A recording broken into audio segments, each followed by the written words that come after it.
Welcome to Signature Required. It is intended for Tennesseans by Tennesseans. What makes them tick? What lights their fire? We're pulling forward people that, unless you listen to this interview, you might not know a thing about them. The heart of a Tennessean, the volunteer state, is serve, and we do so largely without self-promotion. And these are genuine people that get up every day and want to make art, or want to educate the nations, or want to have a heart of love in a way that makes a difference. Learn from 50 years of experience, take a nugget away, and then go share it with a friend. Joel Sullivan with the American Red Cross. You are the regional executive for the Tennessee region. You and I are friends. We've done a lot of life together. Welcome to Signature Required. Thank you. Thank you for having us today, or having me today. We are excited about exploring the Red Cross with you because this is something that's meant a lot to me personally throughout my life. I've been able to serve on the American Red Cross board for this part of the country. You have had a career in the Red Cross world, and I had no clue that the Red Cross is so much more than blood, right. Which thank goodness, because it's so ironic with me serving on the board. I'm not a huge fan of needles, but I was very relieved that the Red Cross, missionally, clearly blood is part of it, but it's so much more too. Absolutely. Let's get the scary stuff right out of the gate. Yeah. We'll take care of the scary part of our mission, which is our blood side of the business.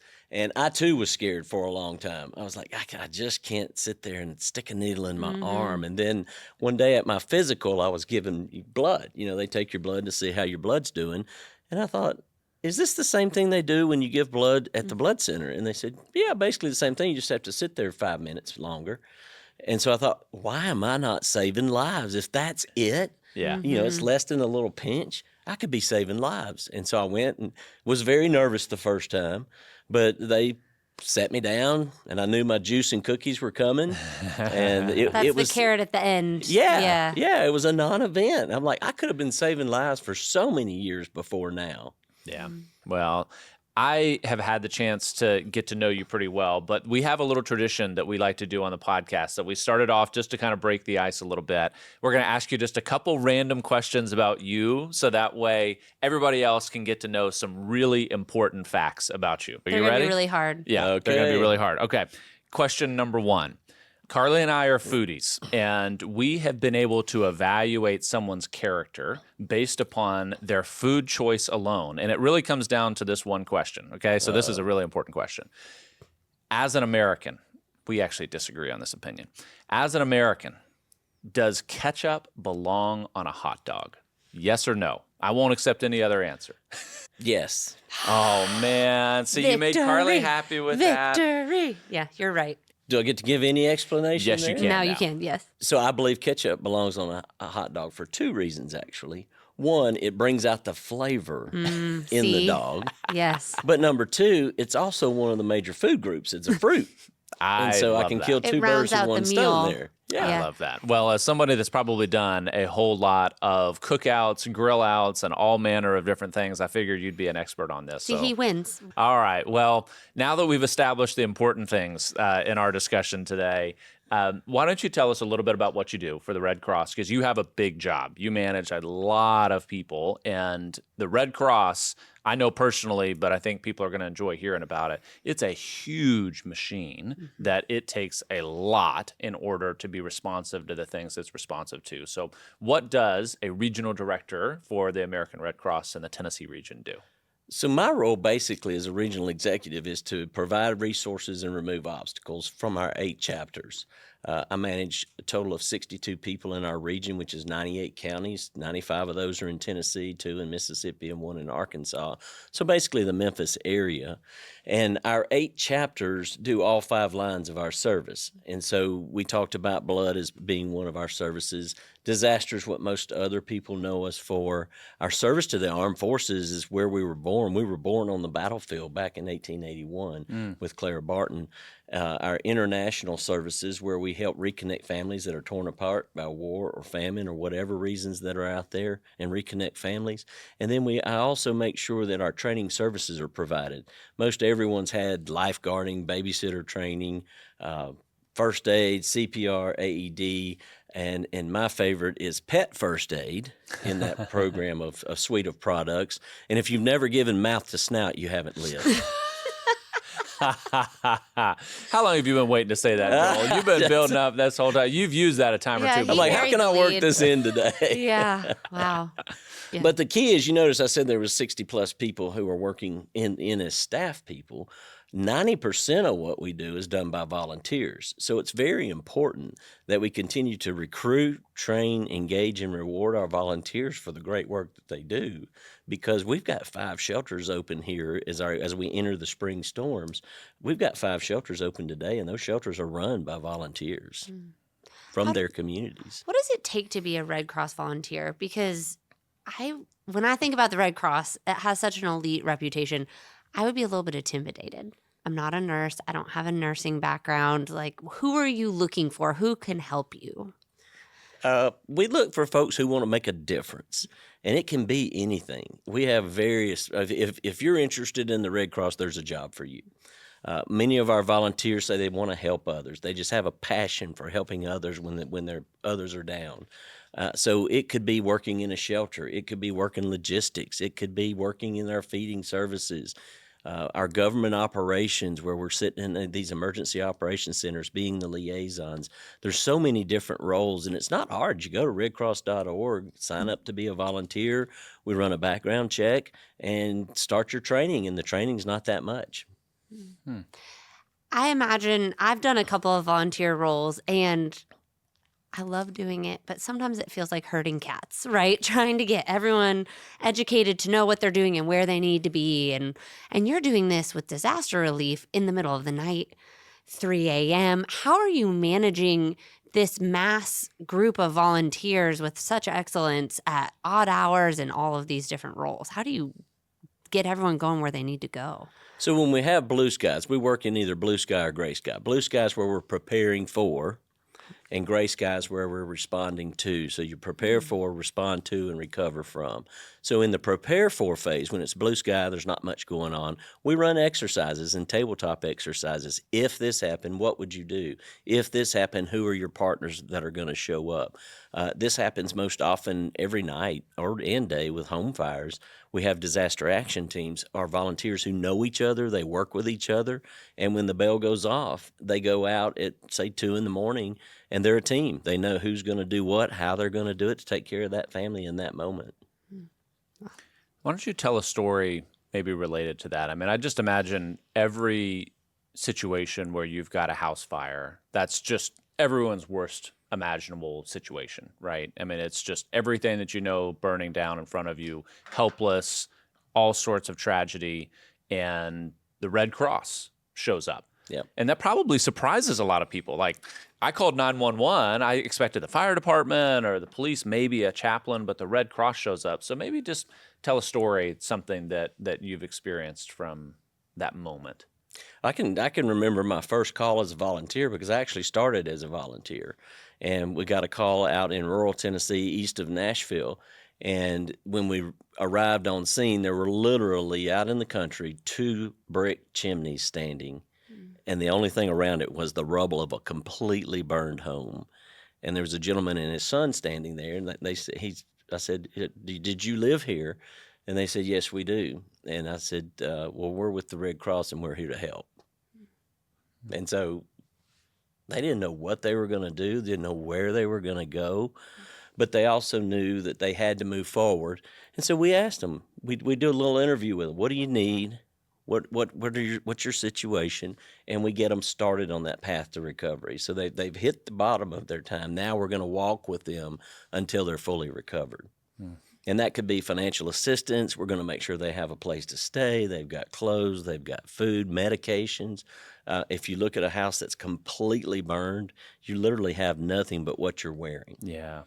That was something that I really came to appreciate having sat on the board. It's like, some of the basic stuff that you just forget about. Like, you don't have your toiletries, you don't have clothes, like what you said, you have what you're wearing. And a lot of families in that situation, there's no answer. There was no financial planning or budgeting for this. And, insurance, who knows how long that's going to take. And so it's amazing that it impacted the family who lost their house for sure, undoubtedly, but the impact upon the volunteers, right? I mean, you, on your first call, had that experience, and that's propelled you sitting here today. Maybe talk about, too, on the other end of the spectrum for the Red Cross disaster.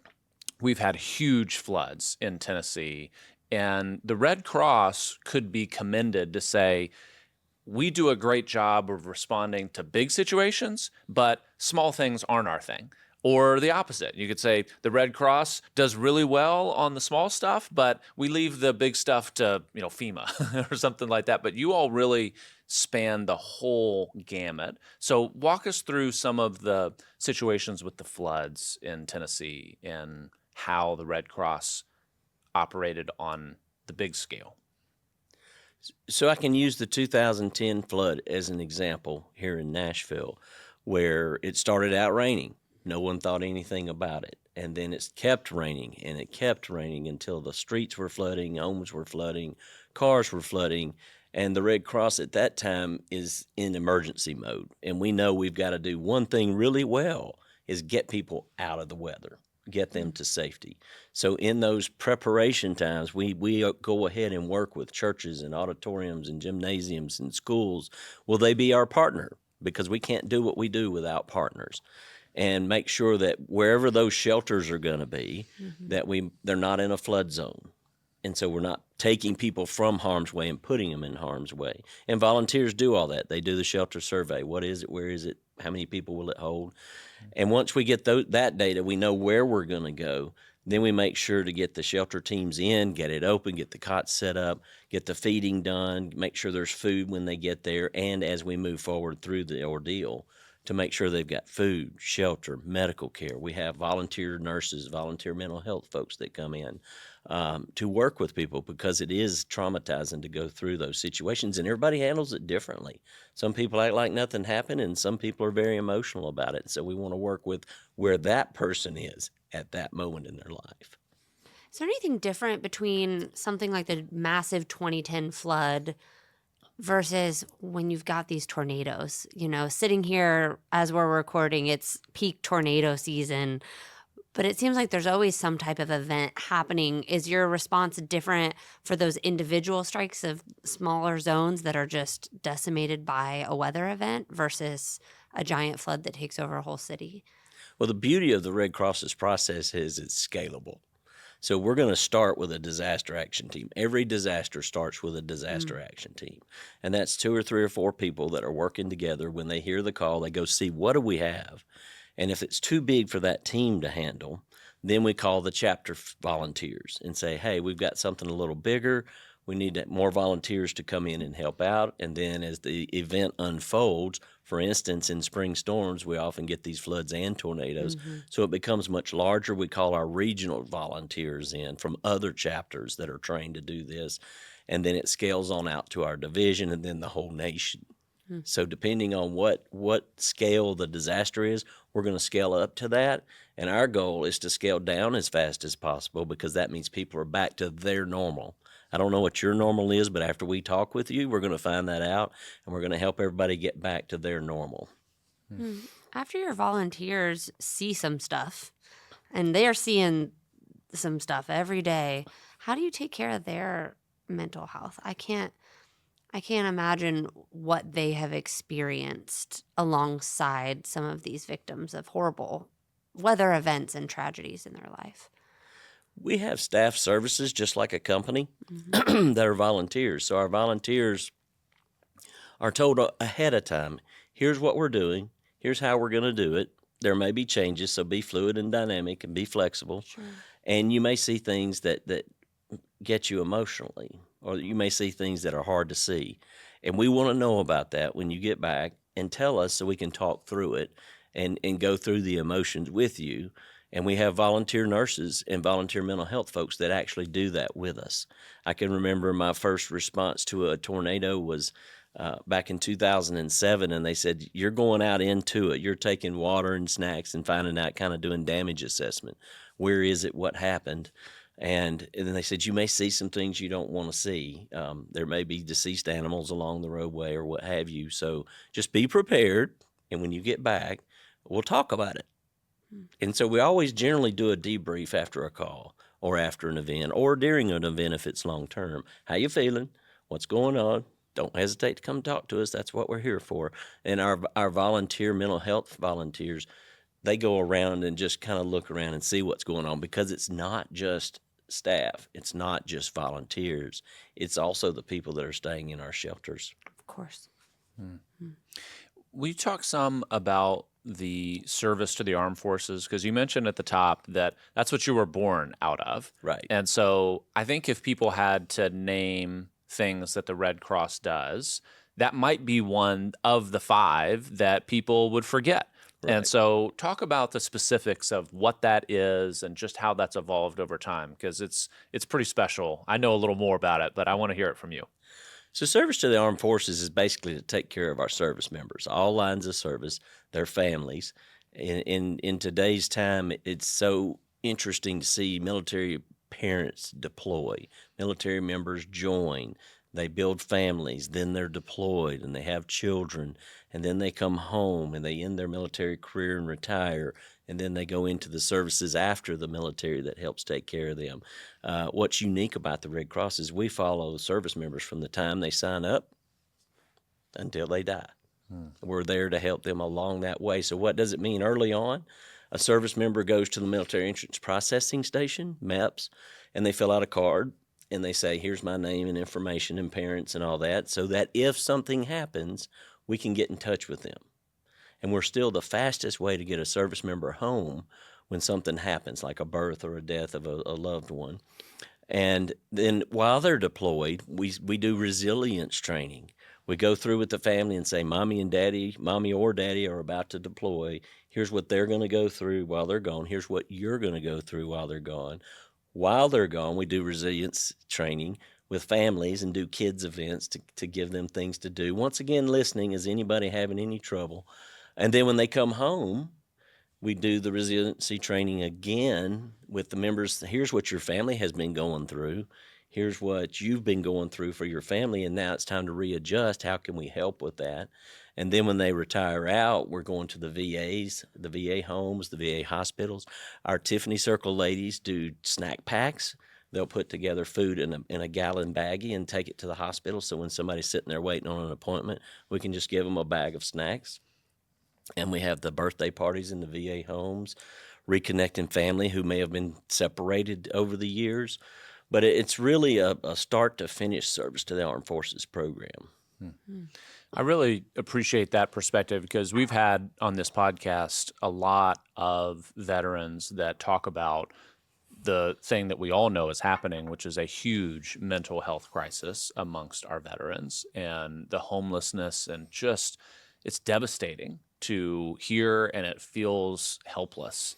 And so from your perspective, obviously the Red Cross's mission is one that is in collaboration with a lot of different components that make each of those components better.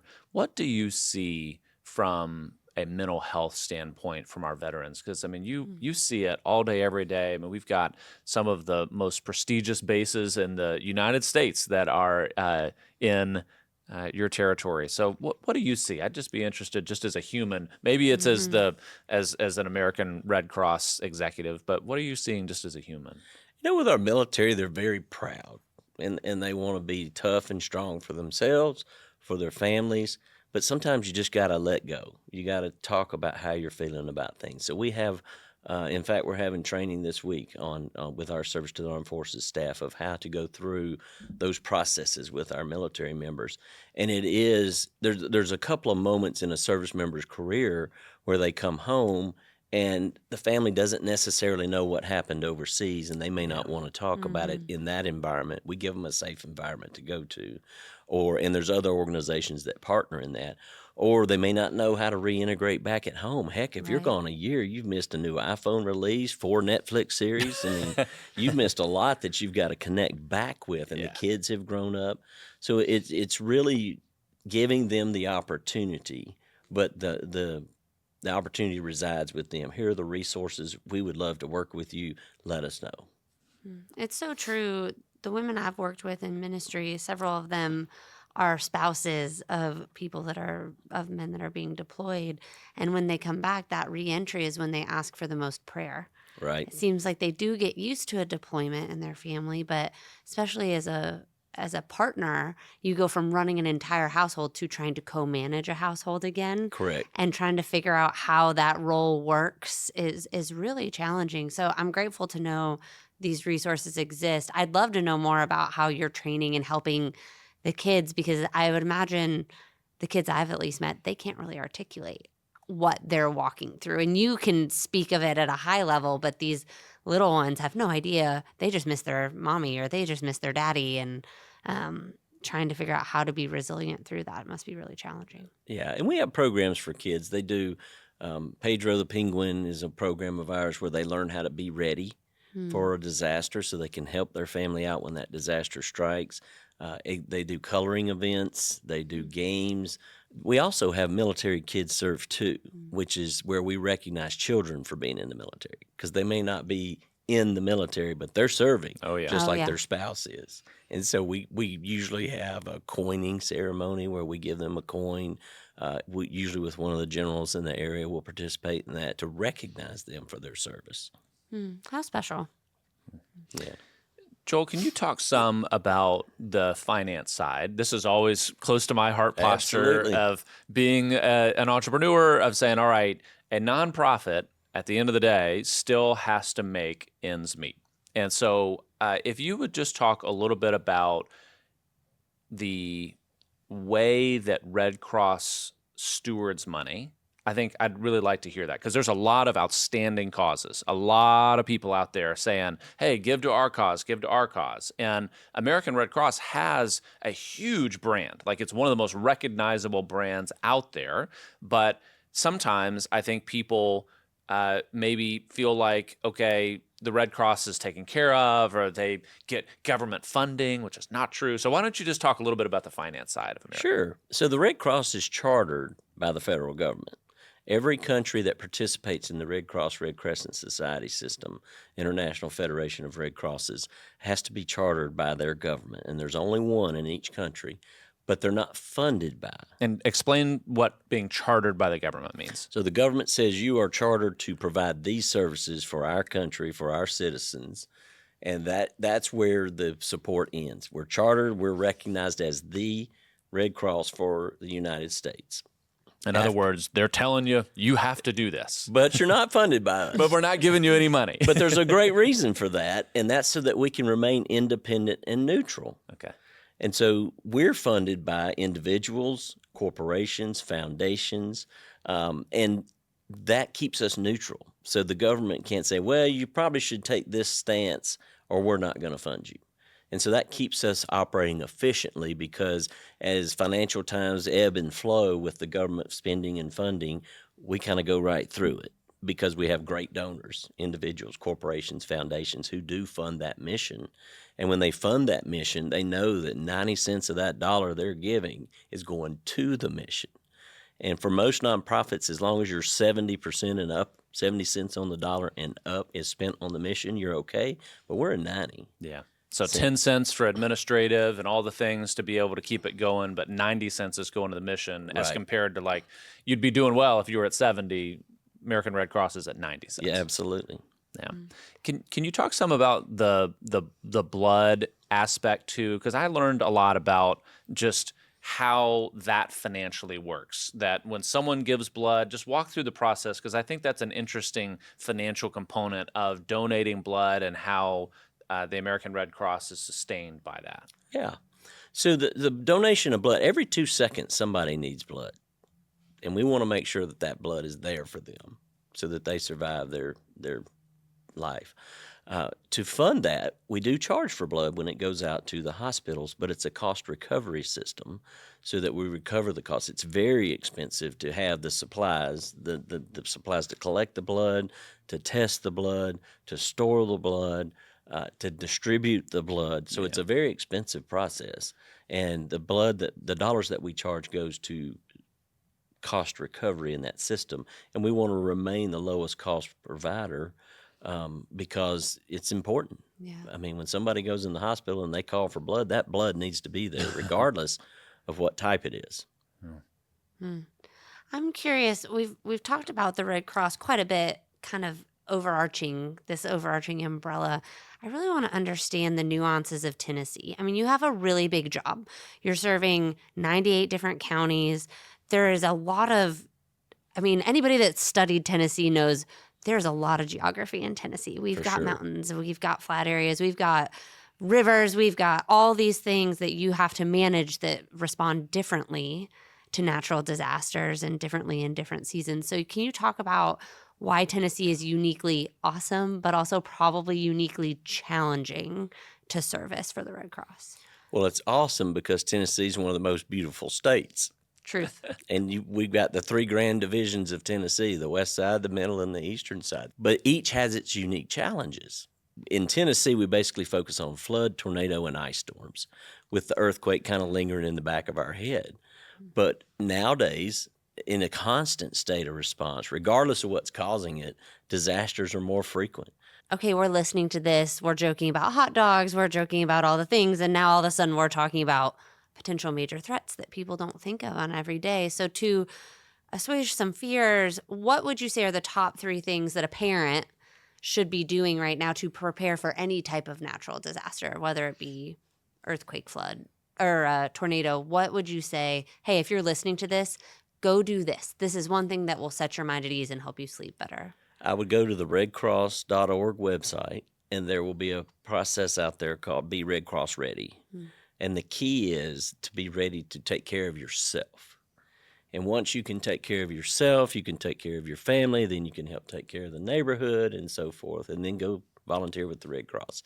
But to be personally prepared, what if this happened? What if what I described as catastrophic happened? How am I going to take care of myself and my family? How am I going to communicate with loved ones to let them know, yes, I am okay, but my phones aren't, so I can't text you and say I'm safe in Tennessee.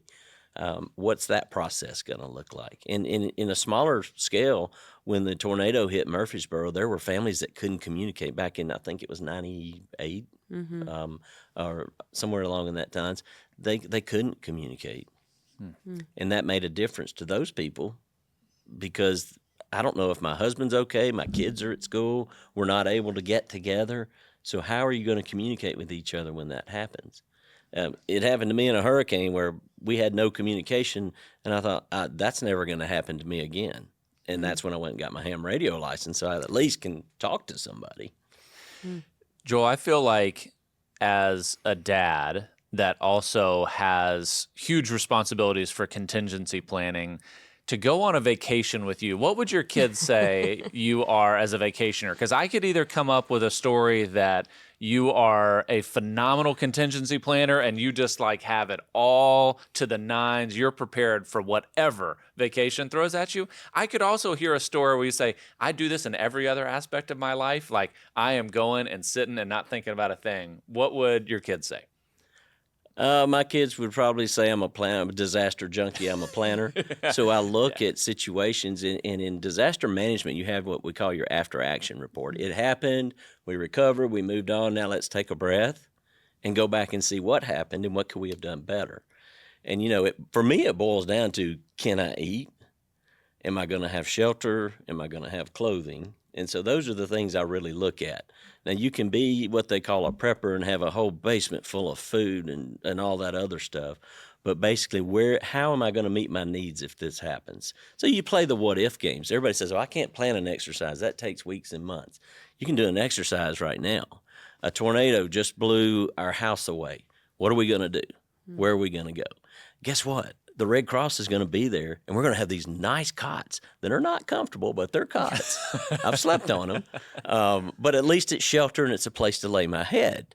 But if I had prepared in advance and said, okay, if my house is destroyed, I'm going to go to Spencer and Carli's house and spend the night until we kind of get a groove on what we're going to do. So who is that next stop for you? Who is the place you're going to – do they already know in advance, hey, if my house gets blown away, I'm coming knocking?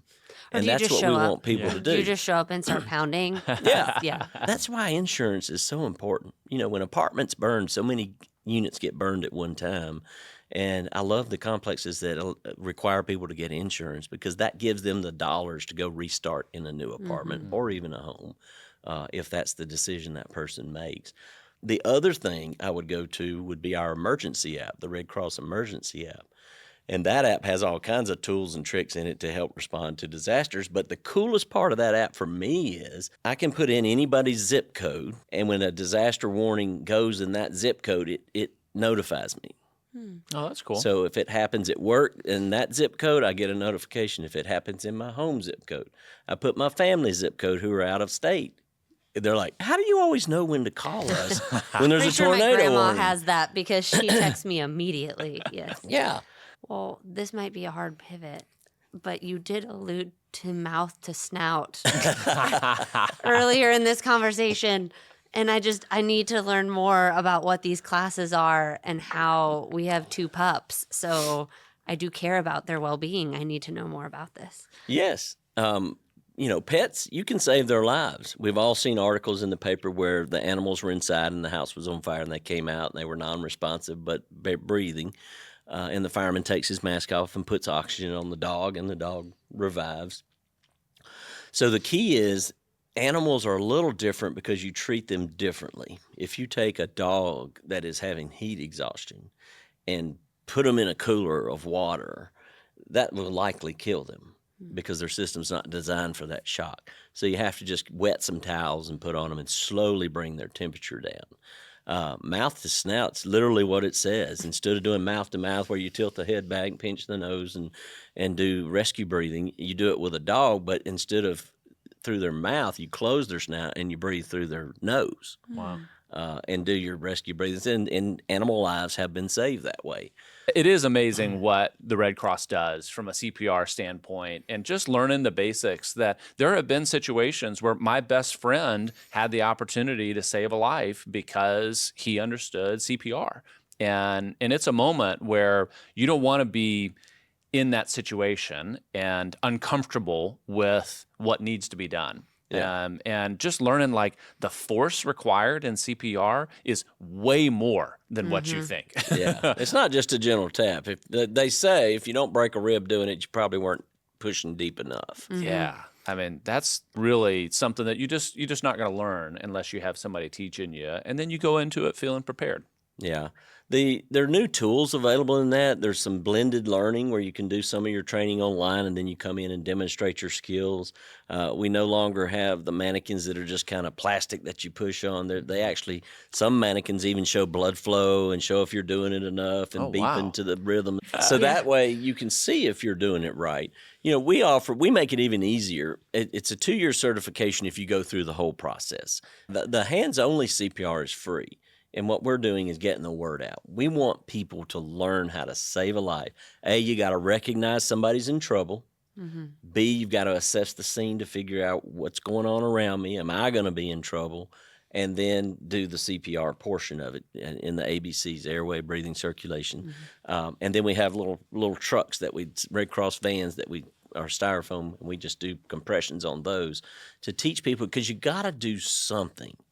If you're trying to save somebody's life and something goes wrong, it's at least you were trying to save their life. And so the Good Samaritan law kicks in to protect you from trying to help them. I always tell people, do something. And if nothing else, everybody else should be calling 911. Not just one person, not just 2. Everybody standing there should call 911 because I have seen situations where somebody says, I'll call 911 and they don't and walk away.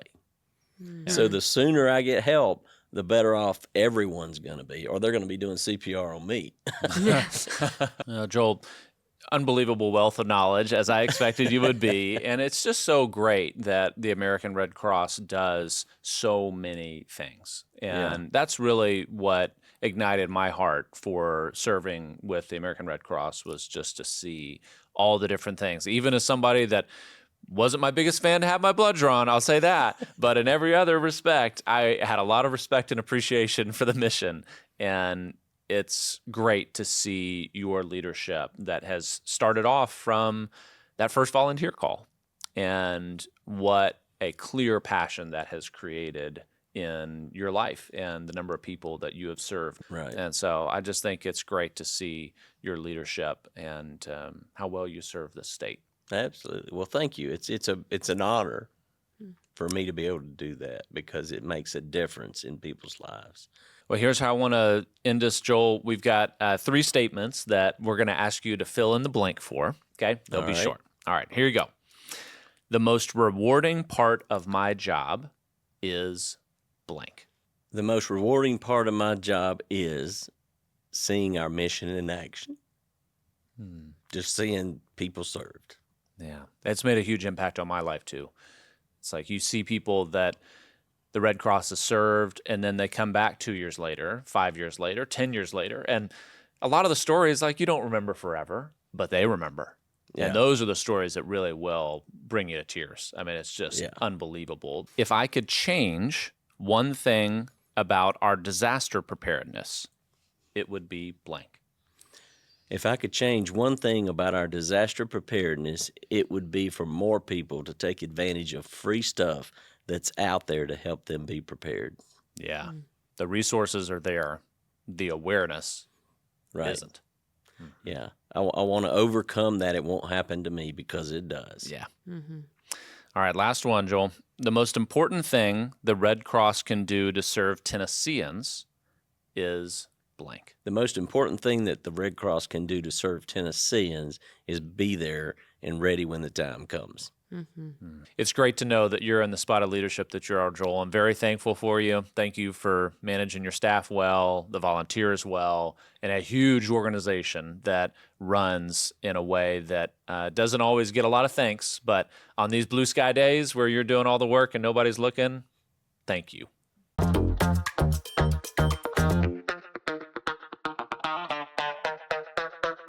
Joel Sullivan with the American Red Cross.